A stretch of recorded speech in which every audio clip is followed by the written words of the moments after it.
Hey y'all, it's your girl Angel Marie and I am back with another video. One thing that I always love, I love when people do videos of like what they would have told their younger selves. Okay, since now I'm 34, I felt a little qualified to speak on some things I would have told myself at 17, because that's when things got real for me. Number one thing I would have told myself is do not have sex. Sex does not equate love whatsoever. The only person who's gonna love you is your husband, and if that is he seek God first, okay? Unless you don't believe in all that, but I believe in all of that over here, okay? So definitely, I would have told myself, don't have sex. You're absolutely not missing out on anything. And even as an adult, I don't really indulge like that, like, because I don't want to have meaningless sex. But I would have waited until marriage, to be honest. Thing number two I would have told myself is stick to the plan. Stick to the plan. I knew when I was 16, 17, 18 that I wanted to be a wife with kids, and I'm not gonna question how my life turned out, but back then I didn't have a plan. And I do believe, like, when you make a plan, you know, things aren't guaranteed, but I feel like I would have been a lot farther on that path if I would have actually created a plan of what that looked like, versus just kind of like doing what everybody do. Let's just date, have fun, we're young, too serious, you don't need to be in a serious relationship, Stick to the plan, honey. Number three, I definitely would have created more boundaries for myself and stood on them. As I mentioned in another video, I realized I was a people pleaser. Definitely would have been a people pleaser, would have just been confident in myself, and didn't feel the need to overextend myself for people who don't do the same. And not to say that you should do things with something in return, but I do think it is important to have balance in relationships. You can't be always giving, you have to receive.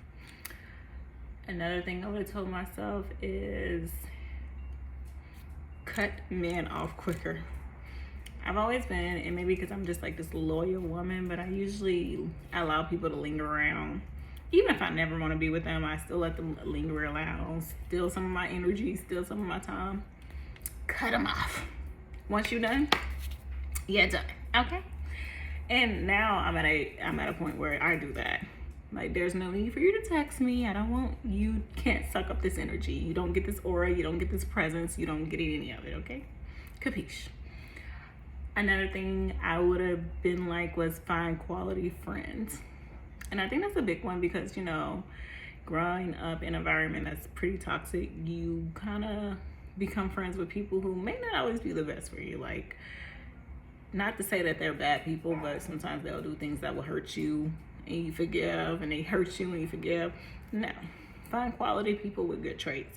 And it's kind of like the iron sharpens iron. So if you're a good person and you're around people who are good, you can only do good with each other. If not, Charlie out here bothering people. Charlie, is that you barking? Was that you barking? You want to go in? What is in your mouth? What do you have in your mouth? A carrot. Okay. Go eat your food. Go eat your food. Anyway, yeah. Another thing I probably would have told myself is it's not that serious. Sometimes I get so caught up into an issue or a problem, and I replay it time after time after time, and it literally just lingers longer than it should. It's not that serious. You're giving it too much energy, you're giving it too much life. Move on. Learn to move on quickly from things. Is there anything else? Oh, big time, I would have said stay in your word, honey. Stay in your word. Yeah, it's easy to get the parties, the drinks, the alcohol, all that looks fun. It ain't worth it, honey. You gain weight from it. Stay in your word, stay in your Bible, work out, create healthy habits. And yeah, I think that's all I would have been told myself. So, you know, other than that, I don't think I'm too bad of a person. Okay, y'all. Anyway, I don't think I'm too bad of a person, but I do have to go get Charlie because I think he's out there bothering my neighbor. All right. Until next time.